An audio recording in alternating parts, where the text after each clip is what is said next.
Bismillahirrahmanirrahim. Assalamualaikum warahmatullahi wabarakatuh. Alhamdulillahilladzi ja'ala al-laila wan-nahara khilfatan liman arada an yadhakkara aw arada shukura. Asyhadu an la ilaha illallah wahdahu la syarika lahu kana 'afuwan ghafura. Wa asyhadu anna Muhammadan 'abduhu wa rasuluhu arsalahu Allahu basyiran wa nadhira وداعيا إلى الله بإذنه وسراجا منيرا أما بعد قال المولى جل وعلا أعوذ بالله من الشيطان الرجيم يا أيها الذين آمنوا كتب عليكم الصيام كما كتب على الذين من قبلكم لعلكم تتقون وقال النبي صلى الله عليه وآله وسلم من صام رمضان إيمانا واحتسابا غفر له ما تقدم من ذنبه. Amma ba'd, jemaah salat isya dan salat tarawih yang dimuliakan Allah Subhanahu wa taala. Puji dan syukur senantiasa kita panjatkan kehadirat Allah.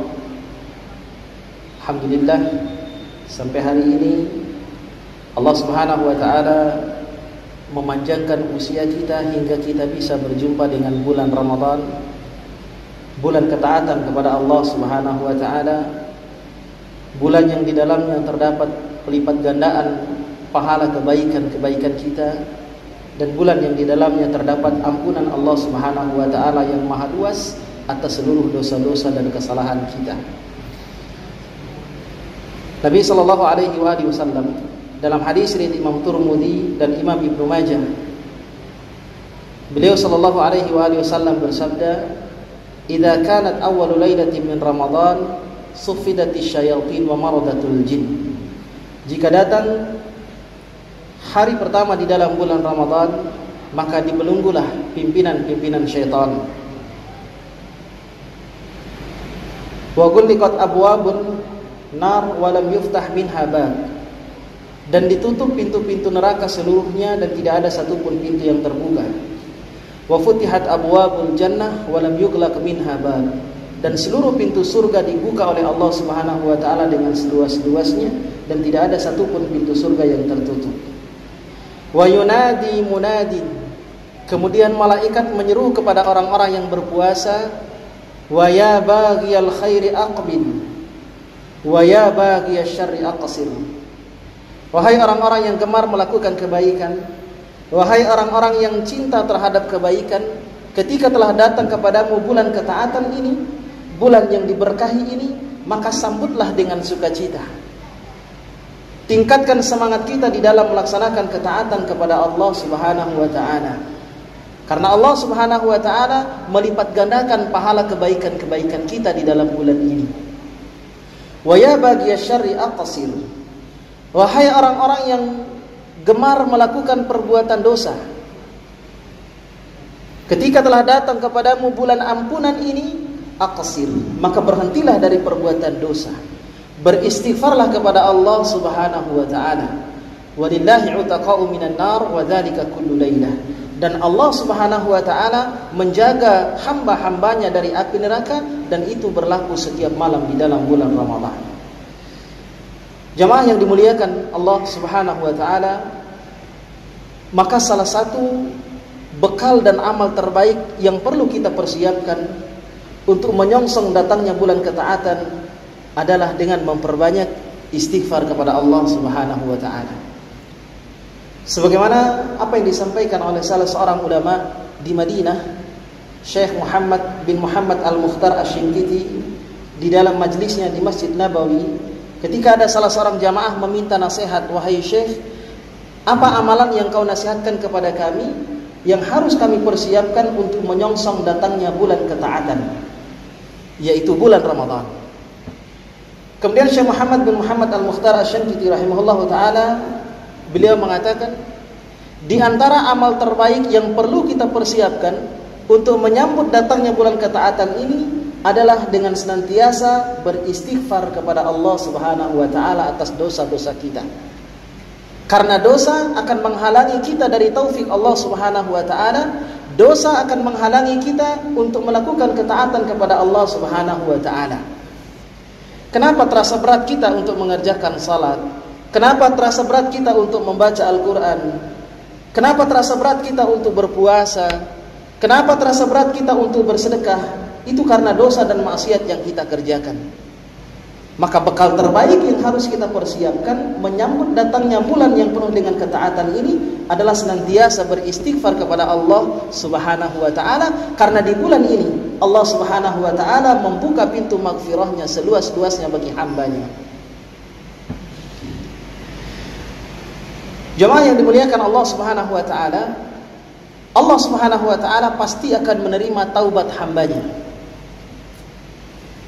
Allah Subhanahu wa taala tidak hanya menerima taubat hambanya, akan tetapi Allah Subhanahu wa taala akan mencintai hamba-hambanya yang bertaubat. Innallaha yuhibbut tawwabin wa yuhibbul mutatahhirin. Surat Al-Baqarah surat 2 ayat 222. Sungguh Allah Subhanahu wa taala cinta kepada orang-orang yang bertaubat. Sungguh Allah Subhanahu wa taala cinta kepada orang-orang yang memohon ampun kepada Allah Subhanahu wa taala karena dia mengakui kesalahannya, karena dia mengakui dosa-dosanya. Dan Allah cinta kepada orang-orang yang mensucikan dirinya. Dan Allah Subhanahu wa taala tidak hanya menerima taubat hambanya, Allah Subhanahu wa taala tidak hanya akan mencintai hambanya yang bertaubat, akan tetapi Allah Subhanahu wa taala akan menggantikan seluruh keburukan kita dengan kebaikan.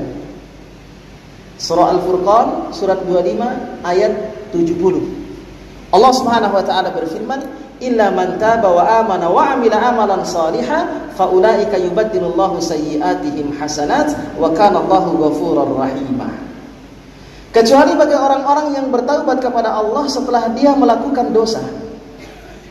Lalu setelah itu dia istiqamah di atas imannya, dia istiqamah di atas amal salehnya, fa ulaika yubaddilullahu sayyi'atihim hasanat. Mereka itulah orang-orang yang keburukannya diganti oleh Allah dengan kebaikan. Mereka lah orang-orang yang dosanya diganti oleh Allah Subhanahu wa taala dengan pahala yang berlipat ganda. Mereka itulah yang kesalahannya diganti oleh Allah Subhanahu wa taala dengan surga lantaran taubatnya kepada Allah Subhanahu wa taala. Wa kana Allahu ghafurur rahima, dan sungguh Allah itu adalah zat yang Maha Pengampun dan zat yang Maha Penyayang. Allah tidak menyebut dirinya Ghafir, yang mengampuni atau yang memaafkan. Tapi Allah Subhanahu wa taala menyebut dirinya dengan nama Ghafur. Dalam ayat yang lain Allah menyebut dirinya Ghaffara. Artinya apa? Allah adalah zat yang Maha mengampuni dan Maha memaafkan. Apa artinya Maha mengampuni dan Maha memaafkan? Selalu mengampuni dan selalu membuka pintu maaf untuk hamba-hambanya yang berbuat dosa selama dia bertaubat dan kembali kepada Allah Subhanahu wa taala. Seberapa besar pun dosa yang kita kerjakan dalam kehidupan kita, seberapa sering pun kita mengulangi perbuatan dosa yang sama, selama kita bertaubat kepada Allah, maka Allah akan selalu menerima taubat hambanya. Di dalam hadis qudsi, Nabi sallallahu alaihi wasallam menyampaikan dari Allah Subhanahu wa taala dalam hadis riwayat Imam Muslim. Kata Allah Subhanahu wa taala, "Aznaba 'abdi dzamban, fa'alima anna lahu rabban yaghfiru dzamba wa ya'khudhu bidz-dzamb." Hambaku berbuat dosa kepadaku, akan tetapi dia tahu bahwa aku adalah zat yang Maha mengampuni dosa, dan aku akan menghukum dosa bagi orang-orang yang tidak memohon ampun kepadaku. Lalu kemudian dia berkata, "Allahumma ghfirli dzambi." Ya Allah, ampunilah dosaku. Dia memohon ampun kepada Allah Subhanahu wa taala, maka Allah ampuni dia. Summa 'ada fa'adznaba. Kemudian kata Allah Subhanahu wa taala, di kesempatan yang berikutnya dia kembali melakukan perbuatan dosa yang sama setelah dia bertaubat kepada Allah Subhanahu wa taala.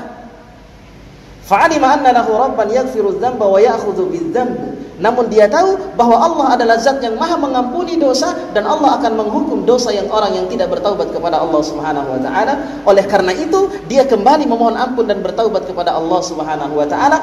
Allah ampuni dosanya untuk yang kedua kalinya. Summa 'ada fa'adznaba. Kemudian kata Allah, dia mengulangi perbuatan dosa yang sama untuk yang ketiga kalinya setelah dia bertaubat kepada Allah Subhanahu wa taala. Namun dia tahu bahwa Allah adalah zat yang Maha mengampuni dosa, dia kembali mengadahkan tangannya kepada Allah, memohon ampun kepada Allah. Allahumma ghfirli dzambi. Ya Allah, ampunilah dosa-dosa. Dia bertaubat kepada Allah dengan taubatan nasuha, maka Allah Subhanahu wa taala mengampuninya untuk yang kesekian kalinya. Sampai di penghujung hadis itu kata Allah Subhanahu wa taala, "Waf'al ma syi'ta faqad ghafartu lak." Wahai hambaku, silahkan engkau berbuat dosa sesuka hatimu karena sungguh aku telah mengampuni dosa-dosamu. Artinya apa? Imam Nawawi dalam syarah Sahih Muslim dalam kitab Al-Minhaj beliau menjelaskan, selama kita memohon ampun kepada Allah Subhanahu wa taala setelah kita berbuat dosa, maka Allah Subhanahu wa taala pasti akan mengampuni dosa-dosa kita, seberapa besar pun dan seberapa sering pun kita melakukan perbuatan dosa kepada Allah Subhanahu wa taala, asalkan kita benar-benar bertaubat kepada Allah Subhanahu wa taala. Taubat yang benar adalah taubat yang memenuhi 3 syarat. Jika salah satu di antara 3 syarat tidak terpenuhi, maka taubatnya tidak akan diterima oleh Allah Subhanahu wa taala. Syarat yang pertama, ayyuqdi'a 'anil ma'siyah. Hendaklah meninggalkan maksiat itu seutuhnya. Bukan taubat namanya jika masih suka dengan maksiat. Kalau kita ingin taubat dari perbuatan riba, maka tinggalkan riba seutuhnya. Kalau kita ingin bertaubat dari perbuatan zalim, maka tinggalkan kezaliman seutuhnya. Karena orang yang bertaubat adalah orang yang meninggalkan perbuatan dosa dan maksiat. Kemudian syarat yang kedua, ayyandama ala fi'liha. Hendaklah dia menyesali perbuatan dosa yang dia kerjakan di masa lalu. Kemudian yang ketiga, ayya'azima an la ya'uda ilaiha abada. Hendaklah ada azam yang kuat di dalam hatinya, ada tekad yang kuat di dalam hatinya untuk tidak melakukan perbuatan yang sama di masa yang akan datang. Itu inti daripada taubat kepada Allah Subhanahu wa taala. Lalu bagaimana jika kita kembali melakukan perbuatan dosa yang sama padahal kita sudah bertaubat kepada Allah Subhanahu wa taala? Taubat lagi. Karena Allah selalu menerima taubat hambanya yang memenuhi 3 kriteria dan 3 syarat ini. Taubat lagi karena memang karakter manusia, karena memang tabiat manusia suka berbuat salah, suka berbuat dosa, dan bahkan suka mengulangi perbuatan dosa yang sama. Sesering apapun kita melakukan perbuatan dosa kepada Allah, selama kita bertaubat kepada Allah dengan taubatan nasuha, maka Allah akan selalu membuka pintu taubat untuk hamba-hambanya. Innallaha yabsutu yadahu bil-laili liyatuba musii'an nahar wa yabsutu yadahu bin-nahar liyatuba musii'al laili hatta tatlu'a asy-syamsu min maghribiha. Sabda Nabi sallallahu alaihi wasallam dalam hadis riwayat Imam Muslim, Allah Subhanahu wa taala membentangkan tangannya di sepanjang malam untuk menerima taubat hambanya yang berbuat dosa di sepanjang siang, dan Allah akan membentangkan tangannya di sepanjang siang untuk menerima taubat hambanya yang berbuat dosa di sepanjang malam sampai matahari terbit dari tempat terbenamnya. Ketika sudah datang hari kiamat, barulah pintu taubat itu tertutup rapat-rapat.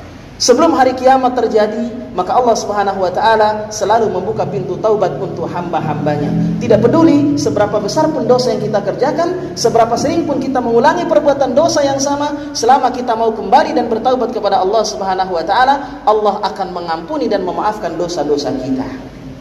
Karena Allah adalah Ghafur. Allah adalah zat yang selalu memaafkan, Allah adalah zat yang selalu mengampuni dosa hamba-hambanya. Inilah bedanya Allah dengan makhluknya. Kalau kita berbuat salah kepada orang lain, satu kesalahan yang kita kerjakan, maka satu kesalahan itulah yang akan selalu diingat oleh manusia, meskipun sebelumnya kita memiliki 99 kebaikan. Kebaikan-kebaikan itu akan dilupakan dan tertutup oleh satu kesalahan yang kita kerjakan. Tapi Allah Subhanahu wa taala dengan maha rahmannya, dengan rahimnya, dengan ghafurnya, Allah Subhanahu wa taala ketika kita melakukan 99 kesalahan, lalu kita tutup dengan satu kebaikan, yaitu beristighfar kepada Allah Subhanahu wa taala, maka Allah akan terima satu kebaikan kita dan Allah akan menghapus dan melupakan 99 keburukan kita. Dengan rahman dan rahimnya Allah Subhanahu wa taala. Maka jangan sekali-kali kita berputus asa dari rahmat dan ampunan Allah Subhanahu wa taala. Maka di antara tipu daya syaitan kepada manusia adalah syaitan membisikkan kepada kita agar kita enggan, agar kita lalai dari bertaubat kepada Allah Subhanahu wa taala. Sehingga kadang-kadang kita berpikir mungkin sudah terlalu banyak dosa yang kita kerjakan. Sudah terlalu sering kita berbuat dosa kepada Allah Subhanahu wa taala. Barangkali Allah sudah tidak lagi berkenan memaafkan kesalahan-kesalahanku. Ini adalah tipu daya syaitan sehingga kita tidak mau beristighfar dan bertaubat kepada Allah Subhanahu wa taala. Karena Allah berpesan di dalam surat Az-Zumar ayat 53, A'udzubillahi minasyaitonir rajim. Qul ya ibadiyalladzina asrafu ala anfusihim la taqnatu min rahmatillah innallaha yaghfirudz dzunuba jami'a innahu huwal ghafurur rahim. Wahai hamba-hambaku, kata Allah Subhanahu wa taala, alladzina asrafu ala anfusihim, yang melampaui batas terhadap diri mereka sendiri. Apa artinya melampaui batas terhadap diri mereka sendiri? Selalu mengulang-ulang perbuatan dosa. Bukan saja sekali, bukan hanya 2 kali, tapi sering kali melakukan perbuatan dosa di dalam kehidupannya. Apa pesan Allah Subhanahu wa taala? La taqnatu mir rahmatillah. Jangan pernah berputus asa dari rahmat dan ampunan Allah. Kejarlah rahmat Allah Subhanahu wa taala, raihlah ampunan Allah Subhanahu wa taala. Innallaha yaghfiru dzunuba jami'a. Karena Allah adalah zat yang Maha mengampuni seluruh dosa. Innahu huwal ghafurur rahim. Allah adalah zat yang Maha mengampuni dan zat yang Maha penyayang. Para ulama mengatakan bahwa ayat ini masuk kategori arja ayatin fi kitabillah. Ayat yang paling memberi pengharapan kepada manusia di dalam kitab Allah Subhanahu wa taala, di dalam Al-Qur'an. Kenapa? Karena selalu ada harapan bagi orang yang berbuat dosa sebesar apapun, sebanyak apapun, untuk memperoleh ampunan dan rahmat Allah Subhanahu wa taala selama kita mau beristighfar dan bertaubat kepada Allah Subhanahu wa taala, sampai Allah mengatakan, silahkan engkau berbuat dosa sesuka hatimu, aku pasti akan memaafkan dan mengampunimu selama engkau tutup perbuatan dosamu dengan bertaubat kepada Allah Subhanahu wa taala. Jemaah yang dimuliakan Allah Subhanahu wa taala, namun kemudian tidak lantas hadis ini menjadi legitimasi bagi kita untuk terus melakukan perbuatan dosa. Toh Allah Subhanahu wa taala akan mengampuni dosa-dosa kita. Maka Ibnu Qayyim Al-Jauziyah rahimahullahu taala beliau mengatakan, di antara tanda kebodohan adalah orang yang mengetahui bahwa Allah Subhanahu wa taala adalah zat yang Maha mengampuni dosanya, namun dia jadikan itu sebagai alasan untuk terus berbuat dosa dan berbuat maksiat kepada Allah Subhanahu wa taala.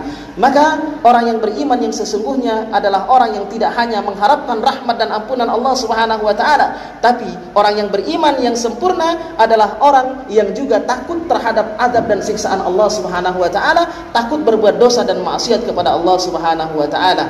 Yarjuna rahmatahu wa yakhafuna adzabah. Kata Allah Subhanahu wa taala, dia senantiasa mengharapkan rahmat Allah Subhanahu wa taala dan takut terhadap azab Allah Subhanahu wa taala.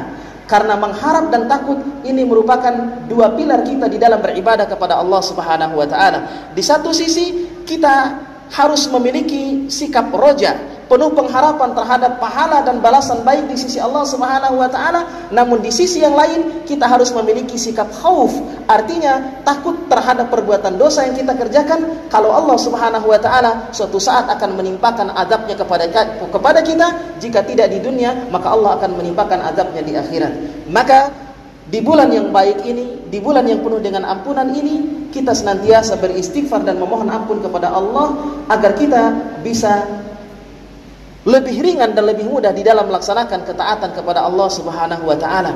Karena yang membuat kita berat di dalam mengerjakan ketaatan kepada Allah adalah dosa dan maksiat yang masih bersarang di dalam hati kita. Semoga Allah Subhanahu wa taala mengampuni dosa kita semuanya, dan semoga dengan senantiasa beristighfar kepada Allah Subhanahu wa taala, Allah tidak hanya mengampuni dosa-dosa kita, akan tetapi Allah Subhanahu wa taala akan memberikan kemudahan-kemudahan di dalam kehidupan kita, akan mencurahkan rahmat dan kasih sayangnya kepada kita. Karena istighfar bukan saja ucapan lisan kita dalam rangka kita bertaubat kepada Allah Subhanahu wa taala. Istighfar bukan saja wasilah untuk menghapuskan dosa-dosa kita, namun istighfar juga akan mendatangkan kebaikan dan berkah dari sisi Allah Subhanahu wa taala. Sebagaimana dikisahkan Imam Hasan Al-Basri rahimahullahu taala ketika bertemu dengan seorang kuli pengangkut air yang sehari-hari lisannya senantiasa basah dengan 2 kalimat zikir, tahmid dan istighfar. Kalimat alhamdulillah dan astagfirullah. Kemudian Imam Hasan Al-Basri rahimahullahu taala beliau mengatakan, bertanya kepada seorang kuli, "Sejak kapan engkau mengucapkan 2 kalimat zikir ini?" Kemudian dia mengatakan, "Sudah lama wahai Pak." "Sudah lama, Pak." Kemudian Imam Hasan Al-Basri dengan penuh penasaran bertanya kembali, "Kenapa engkau memilih 2 bacaan zikir ini?" Kemudian dia mengatakan, karena hidup manusia tidak lepas dari 2 keadaan.